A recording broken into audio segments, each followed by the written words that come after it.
Hey, it's March 26th. I'm in Lake Ohrid, Macedonia. It's right on the border of Greece in the southwestern corner of the country.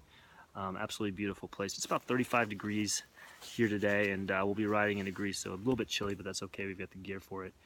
I was going to write to provide a bit of a gear update and just kind of physical assessment of the situation, but I figured it'd be actually easier just to do it via video.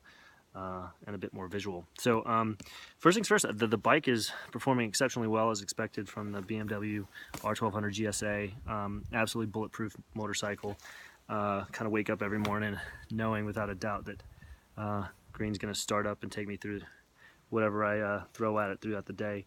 Next thing, as far as riding gear goes, one big letdown has been my pants. The pants actually catch routinely on the foot pegs, so we've got some good rough off-roading foot pegs, and unfortunately the seam catches on those and it rips, and so I've had to have this repaired a couple of times, and the best solution really is just, as you can see, some of the gnarly bite marks out of it. Best thing to do is just put duct tape on it, 100 mile an hour that thing up, and it's good to go. Second thing is Revit gloves, top end on the market. Green and I took a spill in France a couple weeks ago. We were up enjoying some switchbacks in Col de Torini, just probably 20 or 30 back and forth, pristine pavement, not a single person around, so we're just flying through it, really pushing the envelope. And then we came back into Nice and hit a similar switchback. Unfortunately, this road had been traveled probably 500 times as much from local traffic, and rubber and oil buildup on the road just took the bike right out from under me. So left arm hit.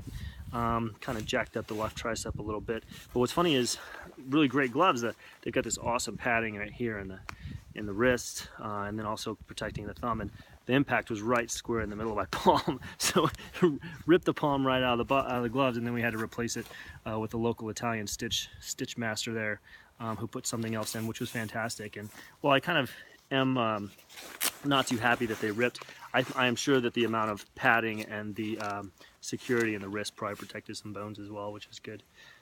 So other than that, gear's holding up great. I'm really satisfied with everything. As far as the bike goes, on that spill, Green did decide that it was about that time to give a little bit of a rubber donation to the pavement down here.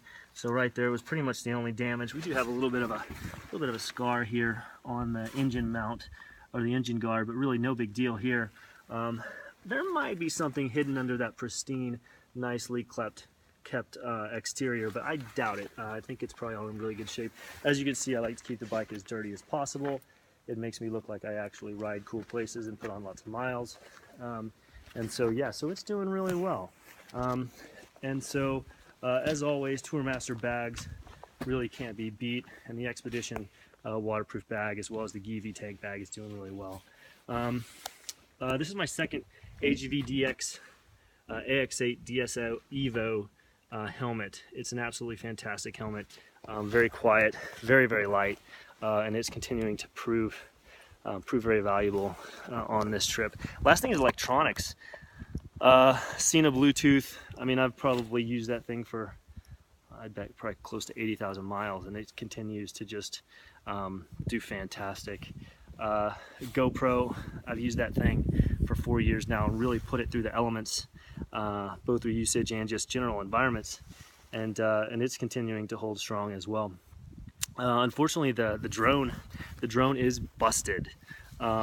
Just on a normal flight in France, all of a sudden the gimbal started going crazy. Worked through some troubleshooting with tech support from DJI, was no help, and then the only real option to get it replaced under warranty is to ship it back to the United States, but how are they going to ship it to me, because there's no telling where I'm going to be when they get done fixing it. So may just have to order another one, figure out what to do, maybe just have a spare on hand.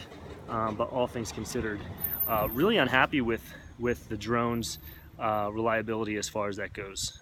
So we'll see what happens with that. But other than that, body's holding up all right. It was kind of funny that once I got over that little spill in Morocco and my knee started feeling better after that, next thing you know, we take a dive in France, and that felt funny for a couple of days. But other than that, everything's good. Bike's holding up, morale is high, and there we have it. I'll probably report back in another 6 weeks, and hopefully everything is still intact. Talk to you then.